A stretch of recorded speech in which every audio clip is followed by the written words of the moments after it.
to our first conversation of the day. Today we're speaking to quite a dynamic individual. We did attempt to speak to her last week, but technical difficulties, rain, and you name it. Live production is very unpredictable. But nonetheless, we have her here today, and she is a well-known entrepreneur. As a matter of fact, she's called Hetty the Entrepreneur, award-winning monetization expert, author, as well as an educator.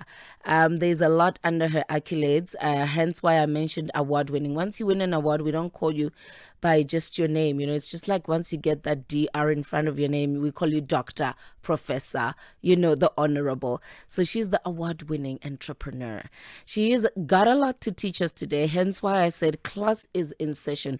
I prepared you ahead of this to grab your pen and paper, especially if you are an aspiring business owner or you've started something but you seem to have glitches here and there. But most importantly, I think as a woman, taking from yet another woman who's gone through the trenches herself, she could teach us a thing or two on how to be self-sustainable financially. And so I think it's the best time to be having this conversation with her. I don't want to waste any more time. I want to just get straight into it. Hetty, welcome to the show.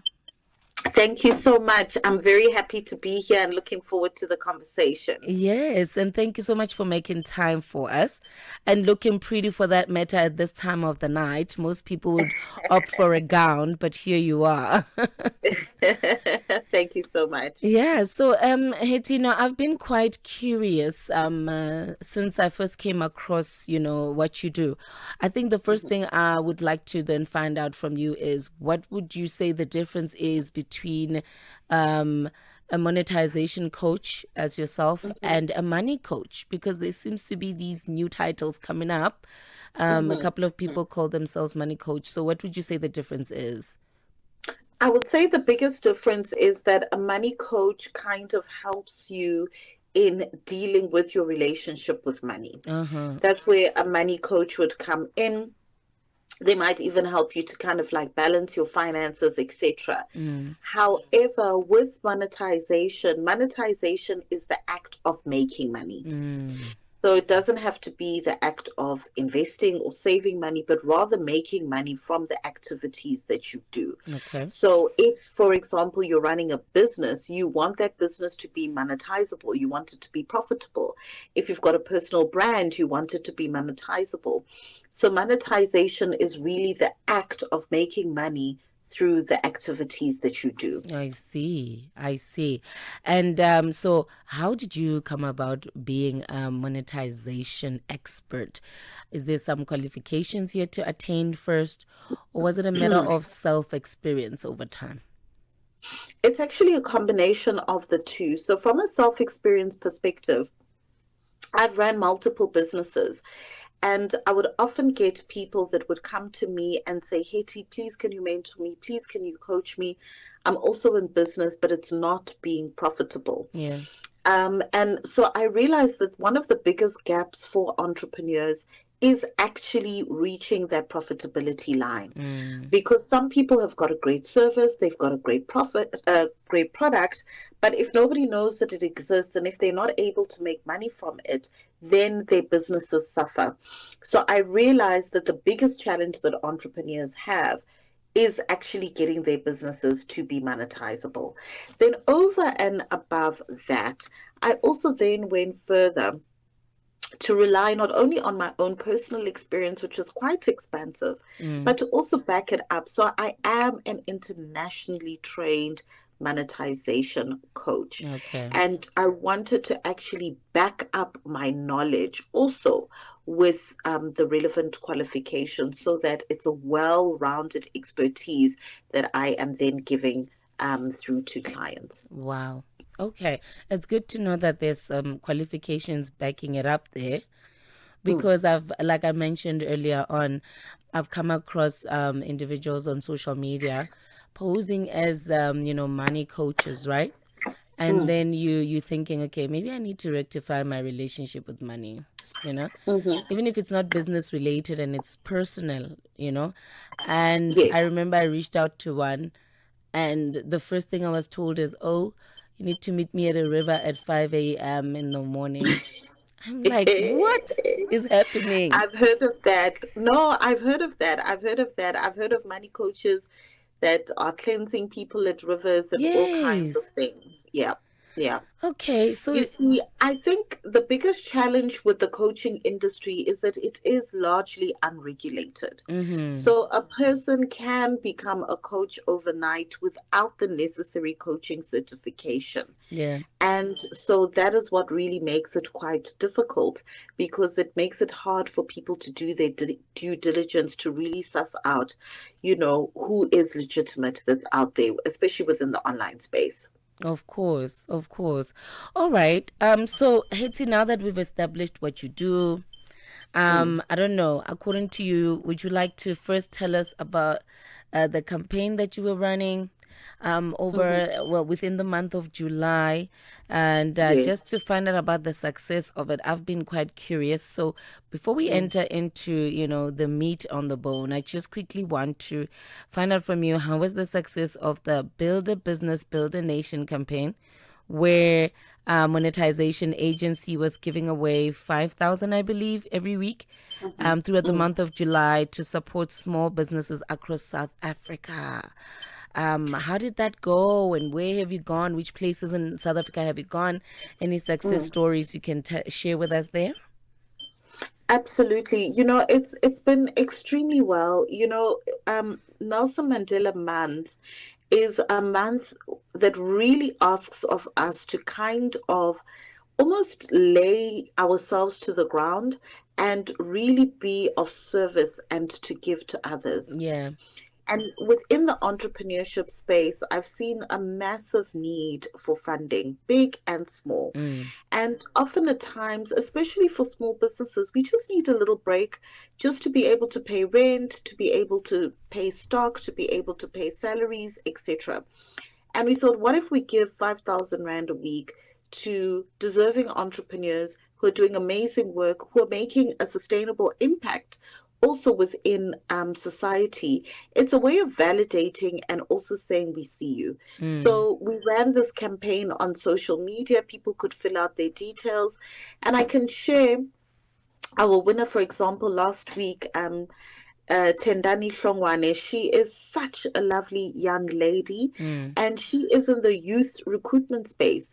And what she does is she offers free career coaching to the youth to help them on their career path, to help them choose their relevant career, and also to help them with workplace readiness, from CV revamping to professionalism training, etc. Mm. And all of these workshops that she's been running are 100% self-funded. Wow. And so we knew that, listen, if we could just give her 5,000 Rand, that can eliminate at least the costs for the next workshop. We know Mm. that this isn't an amount that's going to solve the world's problems, but sometimes we just need that tiny little boost.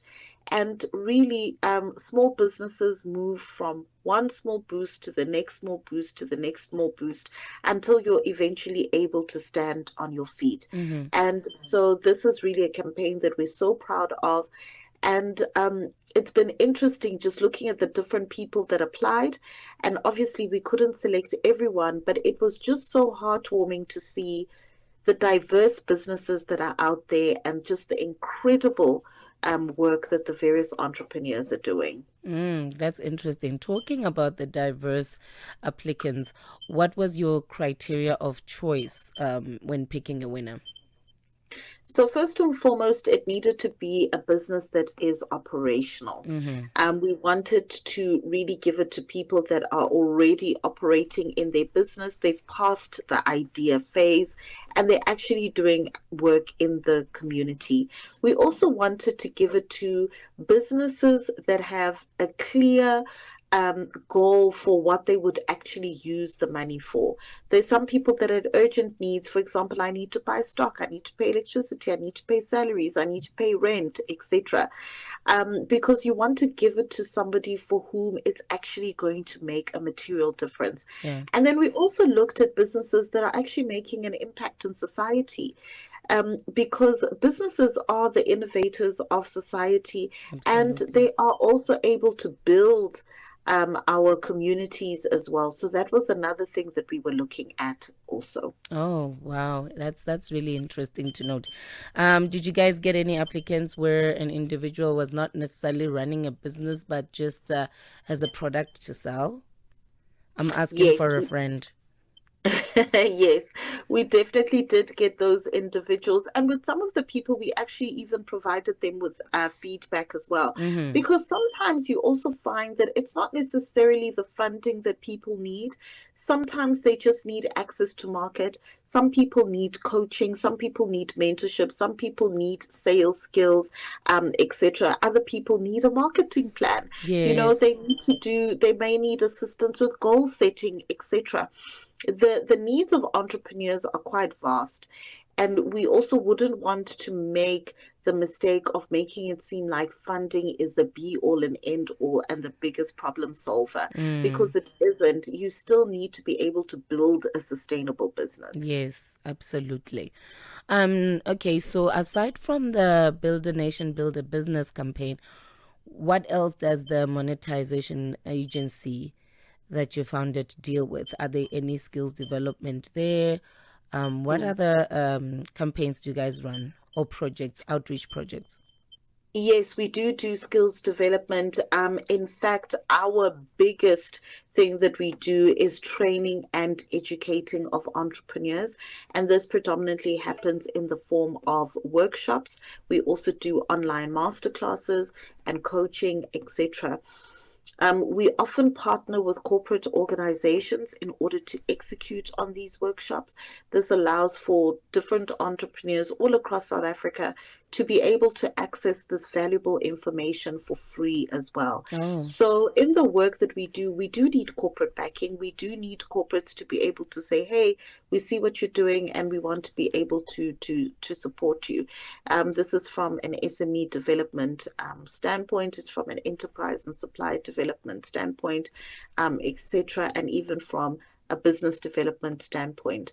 So that is really the core and the crux of the work that we do. beautiful. And I'm pretty sure that before the end of this, you would be giving us details on how to reach out to you.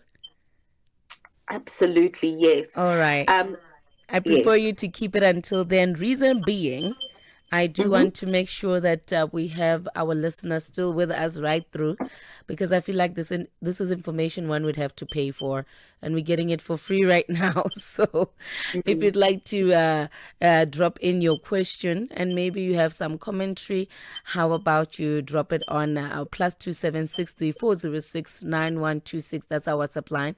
+27634069126. We are in talks with Hetty the Entrepreneur, and that's exactly where you'll find her and how you'll find her on social media spaces. Just that, HETTY the Entrepreneur, and you can find her on Instagram and basically all the other social media platforms. So Hetty, when I did a little bit of a research on you, you've been quoted saying that, on multiple occasions, saying that personal development intertwines with entrepreneurship. Can you Mm. just unpack that for us? Like, what do you mean? Yes, 100%. Often at times we separate the business owner from the business. Mm-hmm. But the reality is that a business is actually an extension of the business owner. So, in as much as we are trying to grow these businesses into big sustainable businesses, in order for our businesses to grow, we must first develop ourselves. Oh, Our businesses cannot mature beyond our level of maturity. Our businesses cannot grow beyond our level of growth. So, as an entrepreneur, it is very, very important that we also grow ourselves so that we can become the type of leaders that can actually lead organizations to in the direction that we wanted to grow. And this comes through personal development. It also comes through self mastery. It comes through the books that we read, the podcasts that we listen to, the people that we associate with, etc. So, as we grow and develop, we are then able to take those skills and knowledge that we have acquired, and it is able to then be reflected in our businesses. It's reflected in our decision making, it's reflected in our leadership skills, and it is reflected in our ability to direct our teams in a particular direction. So 100%, I would say that personal development is linked to your business growth, and you cannot become a successful entrepreneur without personal development. Yeah, that's a bit intense because, one has this booming light bulb moment and has this great business idea. And, Mm, in the midst of excitement, they want to implement it right away. Would you mm. say that maybe if the person is not um, developed in those particular areas that you mentioned, maybe they should wait a little bit, work on themselves? And also, how would one realize that maybe I'm not ready to implement Mm, this business idea? Maybe I'm not ready to start this SME. Maybe I need to mm. work on a few skills. For example, something as typical as punctuality, right? Yeah, yeah, yeah, definitely. I think one of the tricks is also to acknowledge that there is not necessarily a finish line. Mm, So we definitely shouldn't wait for perfection in order to get started. But mm-hmm. I think that we should develop the mindset of continuous and lifelong learning. Okay. So that means opening ourselves up to always wanting to continuously grow and develop, whether it is through self education, through courses, through master classes, through webinars, through support groups, through coaching, through mentorship, through attending networking events, reading books, listening to Yeah. podcasts. Because even mentorship comes in different ways. It's not only one on one. I've been mentored by authors that I've never ever met through what they have taught in the pages of their books. Mm-hmm. So it is embracing lifelong learning and understanding that we are continuously building this plane while it is in flight. Absolutely. So, in not so many words, one must always be willing to be a student of life, right? Never assume that you 100%. know it all. Yes, there's no finish line. We must Yeah. always be open to learning something new and learning from different people. You'd be surprised that you could learn interesting business lessons from another entrepreneur in a different field. So be open to where the different lessons come from as well. Yeah. Yeah. So then, what do we say about the current challenges of today's society, where we Mm, all succumb to the pressure of instant gratification? So you have an mm, idea and you want to see yourself blow up overnight. mm, Whereas then, entrepreneurs like you would advise that give yourself a couple of years before you can even see yourself break even in your mm. business. How do you counteract the pressure of instant gratification? I think it's mainly posed by the highlights that we see on social media. 100%. We are living in a time where a person can go viral overnight. Mm. But one of the biggest challenges with that is you will look at a person that went viral in February. Now in July, they're nowhere to be found. Ooh. So the thing with virality is as quickly as you go viral is as quickly as we forget about you.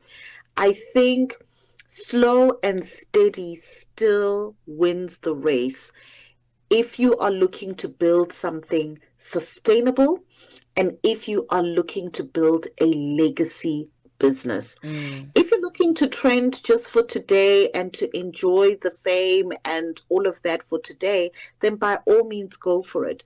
But if you are looking at the long haul, then slow and steady definitely wins the race. Mm. Laying the foundation and doing the work of being consistent actually pays off in the long run. I hear you. I hear you, Hetty. But so what if now? Well, if there's one thing COVID has taught us is to not rely Mm, on one source of income, correct? Correct. So you want to be slow and steady. You want your business to grow organically, but also you are still cognizant of the fact that you still need to eat every night, right? Would you Mm. then advise that an individual, that particular aspiring business owner, should be doing something else on the side, even though it's not anyhow related to what they want to start up?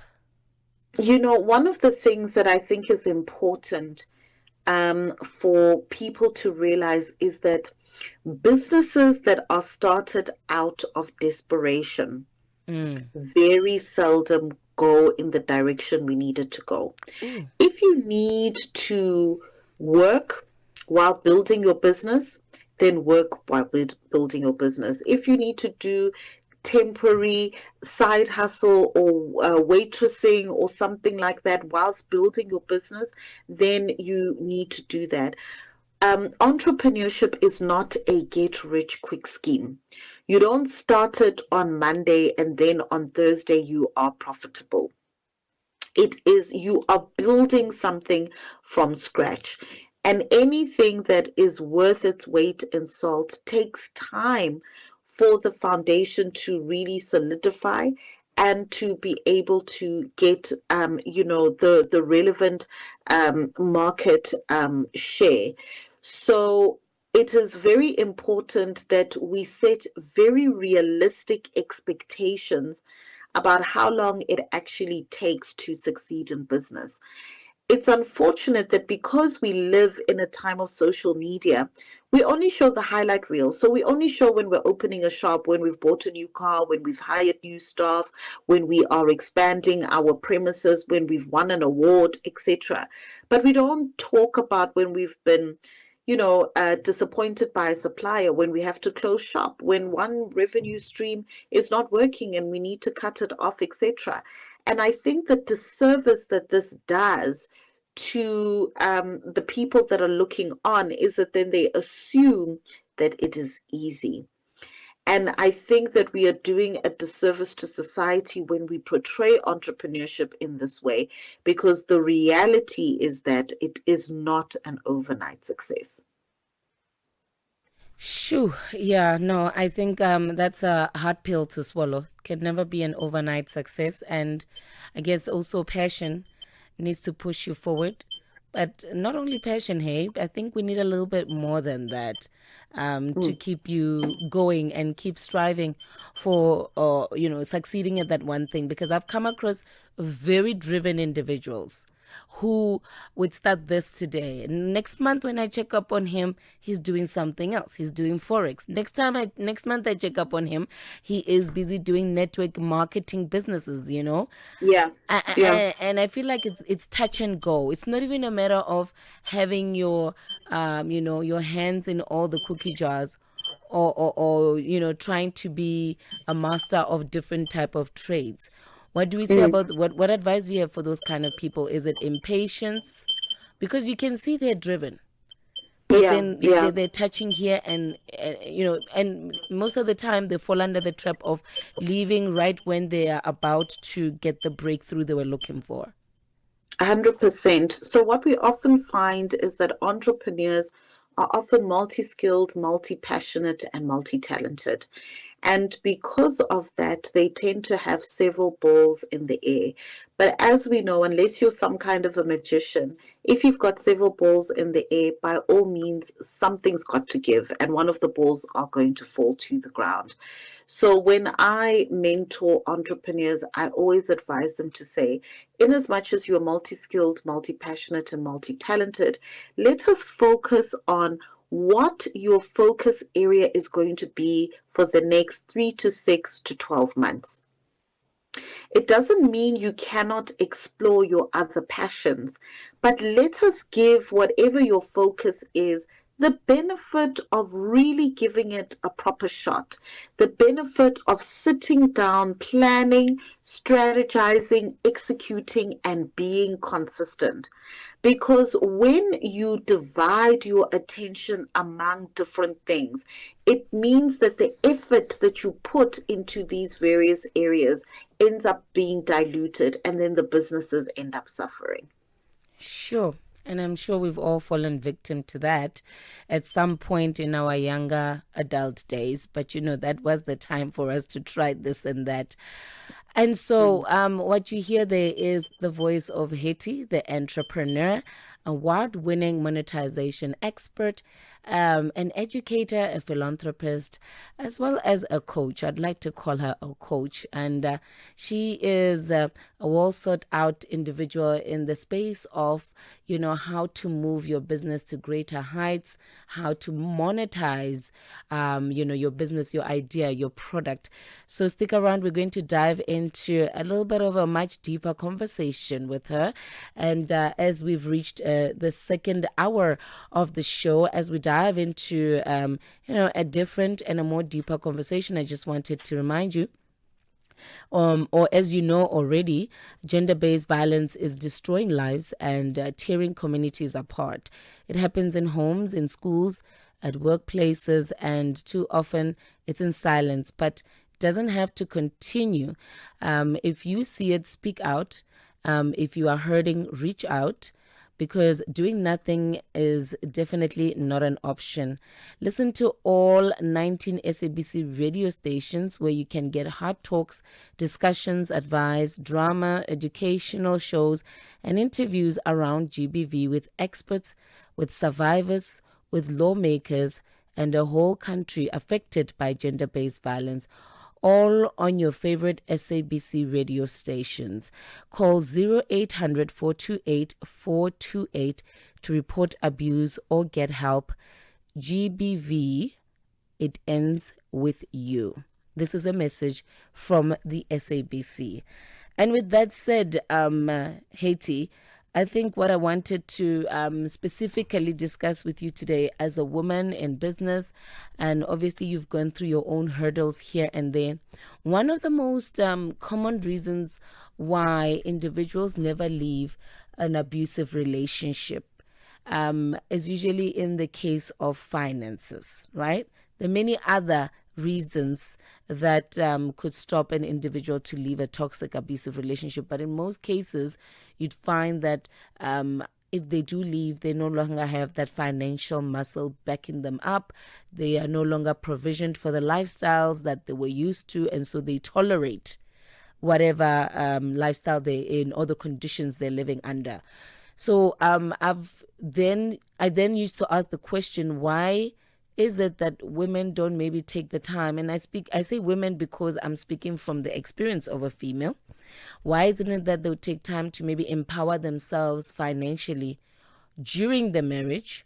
Or is it the comfort of knowing that I'm taken care of, not knowing what will happen in the future? What advice do you have for females who are probably stuck in a relationship that is no longer conducive, it's no longer healthy, it's destructive, and probably causing some sort of psychological damage on the children? But then the main reason for not leaving is financial stability. Well, financial stability is definitely one of the primary reasons why people stay in less than favorable circumstances. Mm-hmm. That is why it is so important for us to be able to make our own money, no matter how big or how small it is. Some people are 1,000 rand away from just their emancipation and freedom, because then it could secure them a place to stay, it could give them a meal to eat, and just a safe dwelling for the night or for the month. And so that is why I think it is so important to talk about this topic of monetization, because it is also inculcating within us the belief system that we are able to make money, and normalizing money conversations. We often make money the elephant in the room that is not acknowledged and that is not spoken about. Yet every single one of us need money to survive. Yeah. And so it is important for us to have those conversations as well. There are many women where it may never have crossed their mind that, a once healthy, potentially healthy relationship would now turn sour and would now turn toxic. And often at times people feel maybe it's an act of betrayal to have a rainy day fund, etc. So we need to normalize the money conversation so that our relationship with money, our relationship with our finances, and how we utilize them is normalized and is not rooted in fear or shame. Financial literacy, basically. 100%. Now, where do you Yes. get that? Where do we get that? There are different places that where one can get financial literacy. I mean, even in the workshops that we do, that's all we're talking about. Financial literacy, how to make money, how to make it go further, how to utilize your knowledge, skills, and talents to generate an income. But there are also different coaches out there. Financial institutions are also mandated to actually train and educate the general public about financial literacy as well. So if you are with any of the major banks, go to your bank and say, listen, I need help with financial literacy. I need help with managing my money. I want to put a little bit of money aside. How do I go about this? What type of account should I be putting it into? What type of interest will it earn me, etc. So I think we need to take an active role in taking ownership over our personal finances. A lot of times it's easier said than done. There is an element of stepping out of your comfort zone Sure. and into your courage zone, where you are brave to ask the questions that you may have been afraid to ask in the past. Stepping out of the comfort zone. I want to tap on that a bit because with the Mm, couple of GBV victims or survivors I've worked with in the past is that it's the difficult part is, okay, you've got children, you're used to a certain lifestyle, and you know very well that once you move out of this, you are going to be inconvenienced. Your life is going to probably have to downgrade because as much as we've got the justice system to assist us, those processes take some time as well, right? So I remember hearing one speaker who said, I was willing to inconvenience myself. And at the same time, although I did not invest in education, I did not invest in any skills development, but I needed to find a way of being self-reliant. In the meantime, while I was waiting for, the justice system to assist me. And she said she looked at her hands and she said, I needed to figure out what can I do with what I have where I am. Correct? So then what I want to ask you is, say, for example, this lady, all she knows is to braid hair.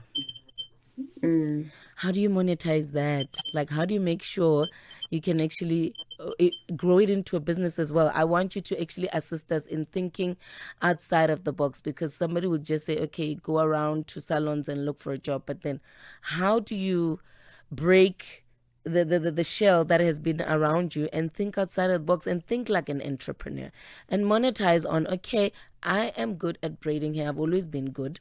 How can I use this to not only sustain me, but to grow it into something sustainable? I often say that as entrepreneurs, we need to learn the skill of visibility, Uh-huh. getting as many people to know about your product or your service as possible. Mm. And there are many free organic strategies that you can use for that. First and foremost, tell us about your business. Mm-hmm. Tell us without us having to ask you. We need to get comfortable telling people about our business, to say, hey, tell your neighbor, hey, I braid hair. I would love to do your hair at month end. Hey, don't you want your hair braided? Do you know somebody who might want to have their hair braided? Please ask them to please refer them to me, etc. We must be the number one evangelists for our own business. Mm. You need to shout it from the rooftop. If you're standing in a queue at Pick and Pay, tell the person in front of you that you braid hair. Then you want to look at avenues where your potential customer is, and you want to place yourself in front of your potential customer. So if you think that your potential customer goes to church every Sunday, you need to be advertising on church notice boards. If you think your potential customer takes the taxi to work, to and from work, you need to be advertising at taxi ranks. Yeah. If you think that, your potential customer, is on social media, you need to be advertising on social media. So if you think your potential customer communicates with people on WhatsApp, you need to be putting it on your WhatsApp status. You need to be advertising in WhatsApp groups. If you think your potential customers on Facebook, you need to go inside those Facebook forums, etc. So you need to think, where is my potential customer? And how can I put myself in front of them so that they can know that I exist, see the value that I offer, and they can give me their money?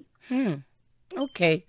I mean, it's simply put. I just wonder if it's can be simply, executed rather. But it sounds simple to me. Go where your potential customer is. Go where your potential customer is. You'd be shocked at how many people have an amazing, fantastic product or service, but they're waiting for their customer to fall onto their lap or fall onto their windscreen while they're in traffic. If you do not tell us about your business, we are not going to know you exist. Yeah. So, and it's true, it is much easier said than done. You need to be strategic. You need to have a game plan. Monday, I'm doing this. Tuesday, I'm doing that. Wednesday, I'm resting. Thursday, I'm doing this. Friday, I'm doing that. Yeah. Because if you are not intentional about the execution, that's where you get dribbled the most. Powerful. Be intentional about the execution. So now, Hetty, just like we spoke about the challenges of instant gratification into, to today's entrepreneur because of what they see being advertised to them or what they see on social media spaces or TV or the visuals that they come across on a daily. What I want us to tackle now in relation to a woman that is trying to, who just escaped an abusive relationship and she's trying to survive. What would you say then in relation to the what would people say syndrome? As soon as they decide to leave and they're willing to be inconvenienced, leave their comfort zone, how would you then advise them to deal with the what would people say syndrome? Who are these people and what have they done for you? Honestly, who are these people? What have they done for you? Are they paying your rent? Are they putting petrol in your car? Sometimes we really need to put some of these things into perspective. Now, look, I don't want to minimize it because our thoughts, our insecurities, our fears are very real. Yeah. And sometimes they paralyze us into inaction.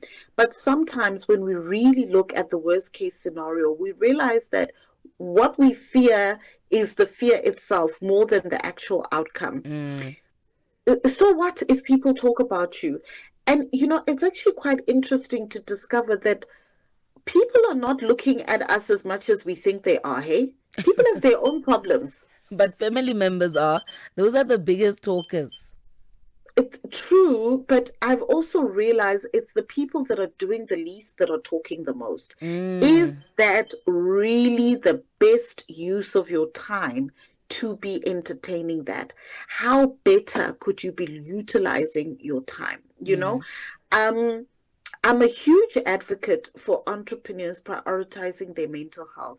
If something is not good for you, you need to remove yourself from that situation because it also has a ripple effect into your business as well. We cannot run businesses that are well if we are not well. And it goes back to the personal development. 100%. Work on yourself first. Okay.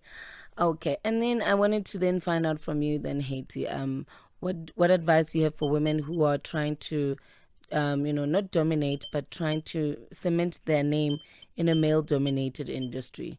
What challenges have you seen women facing in that kind of a scenario? And what advice do you have for them? I think one of the biggest challenges that I've seen is women feeling the pressure to assimilate to masculinity, because often at times the authority that is painted to us of a successful person is often within the masculine. But what I would actually recommend is for women to really um, double down into their femininity and what makes them unique. The world doesn't need more of the same. Yeah. The world needs your uniqueness, your unique perspective, your unique lived experience, your unique gifts and talent, because it provides a different perspective. It adds flavor to what has otherwise been bland.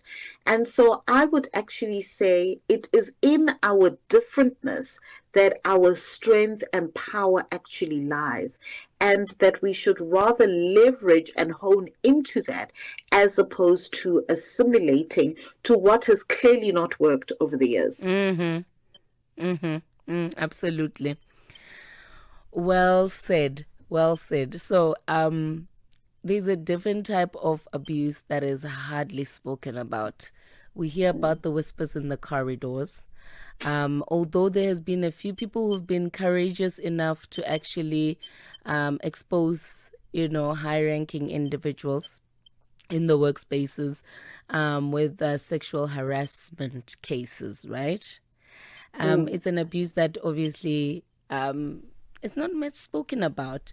So now you are an individual who just started in this new space of work and you really want to grow and see yourself at managerial position. And for you to get there, you are offered the opportunity of, okay, you will get there. However, you'd have to work with open leg policy.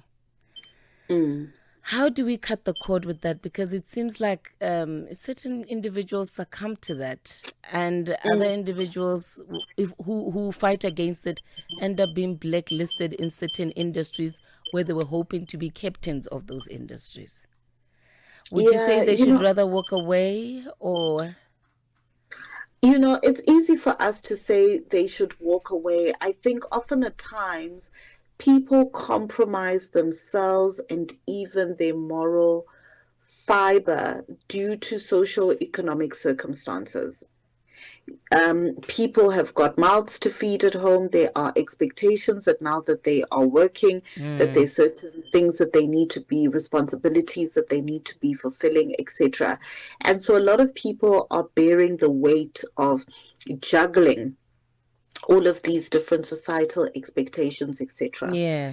The reality is that whether you are building a business or you are building a career, it comes at a cost. Yeah. The cost may not be an open leg policy. The cost could be your peace of mind.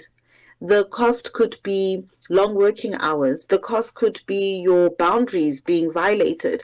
The cost could be at the expense of spending time with your family, etc.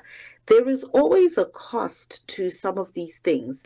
So you need to then decide for yourself, what is the cost that you are willing to pay, and what is the cost that you are not willing to pay? And only you can be the one to actually decide that. And what is the cost that is going to make you sleep at night the most peacefully? I've heard a saying that says, if you have morals, you'll make money very late. But yeah, I hear that a lot. But you have a very good point there. You must just be willing to see which cost.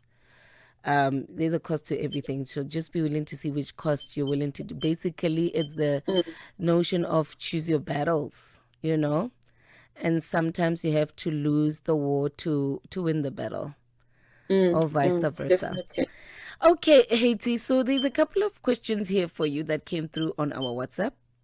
And before we let you go, I'd like to have you're dropping a couple of nuggets of wisdom there. So I know that you're going to drop some more here. We've got our pens and papers ready. The first question from Mark. Mark says, okay, I was reading the wrong one. Okay, Mark says, how do you move a project from ideation to completion? What is the recipe to finally see a well-oiled machine? Sure. To be honest with you, Mark, it's quite a broad answer to this, because it's like asking how long is a piece of string. Mm, Ideation to completion is very dependent on the complexities of the project. It is dependent on the industry. It is dependent on the um, market situation on the ground, etc. mm, One thing that I can tell you is that if you want to move from idea to completion, you need to have a plan. mm. You cannot approach business, your career, or life haphazardly. If you approach it haphazardly, it will give you haphazard results. You Mm. cannot say, I'm going with the flow, I'm winging it, I'm gigging it, Mm. and that sort of thing. Yeah. If you really want to have a specific outcome, it is always good to begin with the end in mind. What is the final outcome that I am looking to accomplish?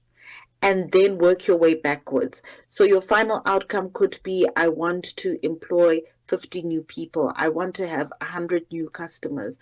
I want to generate X amount of revenue. Great.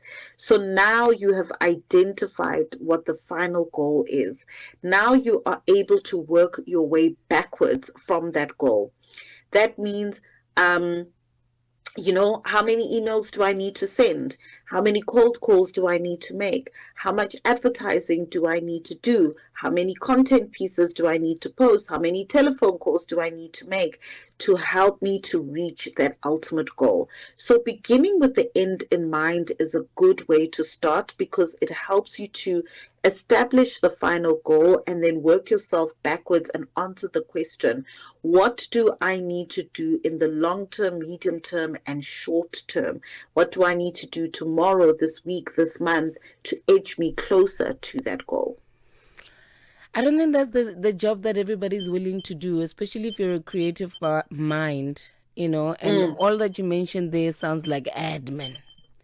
Would you mm. suggest an individual gets a team to assist them with that admin, or do you think it's better they do it on their own because they then become part of every single part of their business or the product they're trying to put together? I'm not against building teams. I think teams are good, especially when you get proper experts to in their roles of specialization, Mm-hmm. because there's knowledge that they're going to bring to the table that you may not necessarily have. Yeah. We are not the knowers of everything. However, having a team does not absolve you of responsibility or taking an interest in what the team is doing. It doesn't mean that you can just step back and do the sexy work that you enjoy. Mm. If anything, there's more that is required of you, because now we have leadership skills that come into question, managerial styles that come into question. There's actually a lot more that is required of you. Mm. At some point, we need to make peace with the fact that if we are going to build these successful businesses, it means that we are not going to do the sexy work every day. There Mm. may be a season where we need to do the unsexy work in order to build the business to where we need it to go. The unsexy work, is that the admin? That's the admin. And that's getting down in the trenches and putting your boots on, basically. Yes, that Getting is the unglamorous work. Yeah, yeah. Okay. Yeah. Thank you so much for that input, Hetty. The second question here is, how do you monetize your social media following? I'm not sure who sent that. Is just the number. How do you Okay. monetize your social media following? I guess the individual is talking about if you have a huge social media following, but it's not really bringing in any funds. There are different ways to monetize your social media following. First of all, you can offer your audience a product or a service, especially if you've built a loyal fan base, and if you have built a community that you've nurtured over time. Mm-hmm. That community then would be interested in buying products or services that you have to offer. You can monetize your community through different offerings, digital products, physical products. You can monetize your audience through brand deals. So it really is a question of understanding Why is your audience following you? What do you offer to your audience that they are willing to pay for?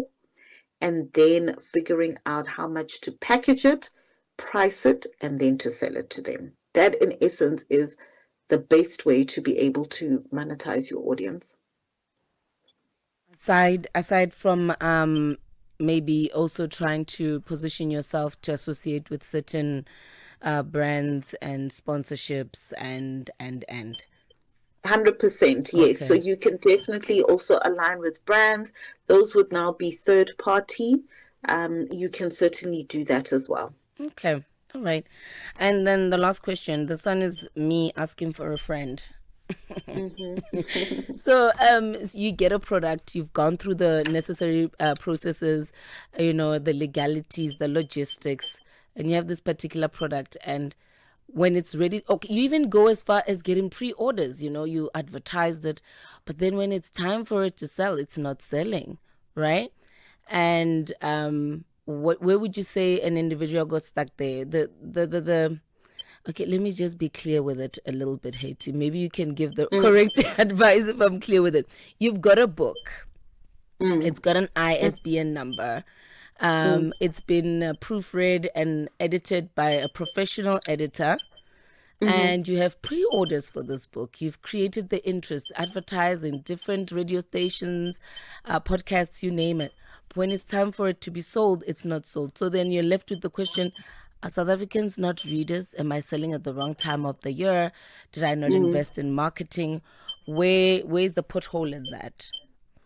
And how does I one think, move forward? well, you need to go back to the drawing board and establish, did you write the book your audience wants to read? I would like to believe so.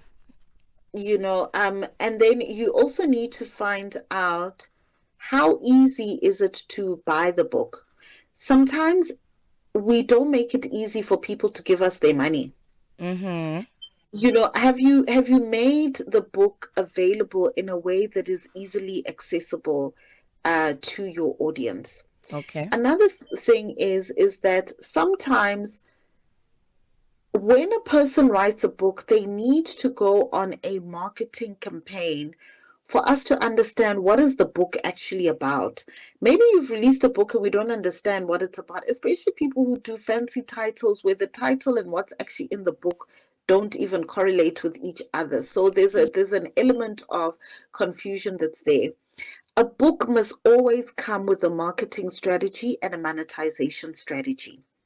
The monetization strategy speaks to how are we going to make money from this book? Am I going to advertise the book?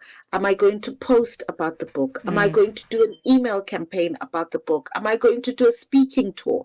Am I going to do a book launch? Am I going to do a tour of book clubs?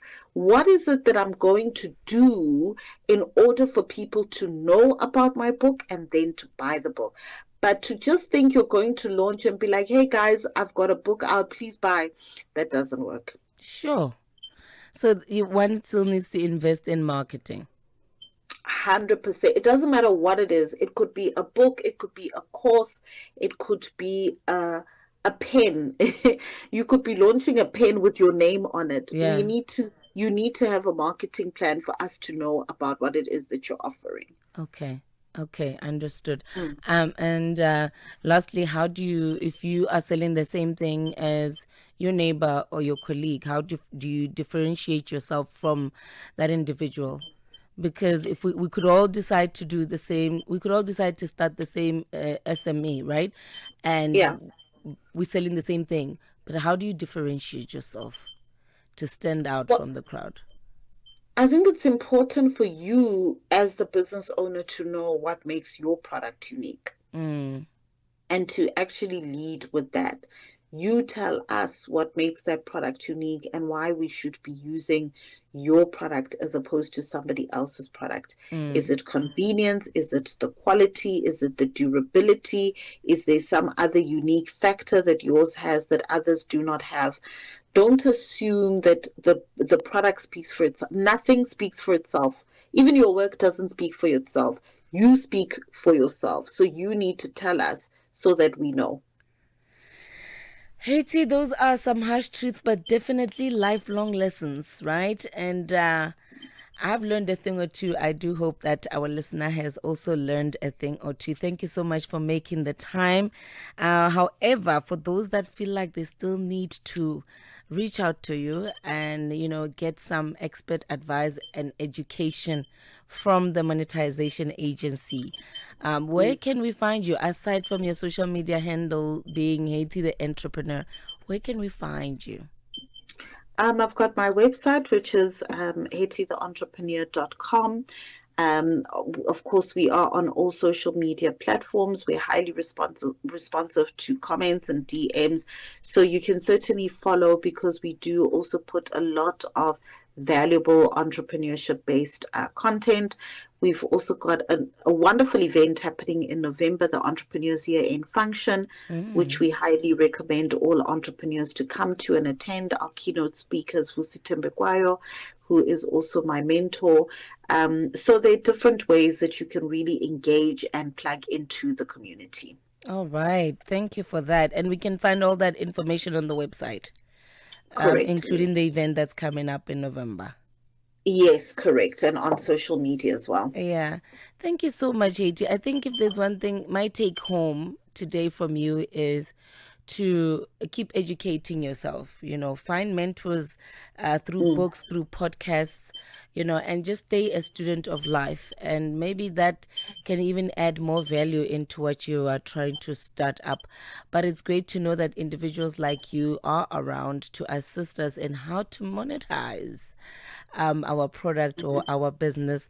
And it is possible because we've seen people like you do it. Continue doing the great work that you do, you and your team. We're hoping to still have you here on Channel Africa on certain business panel discussions in the near future. Awesome. That would be wonderful. Thank you so much. All right. Enjoy your evening. Thank you. Bye, everybody. And that was the voice of Hetty the Entrepreneur. I don't know about you, but those were some really hard pills to swallow.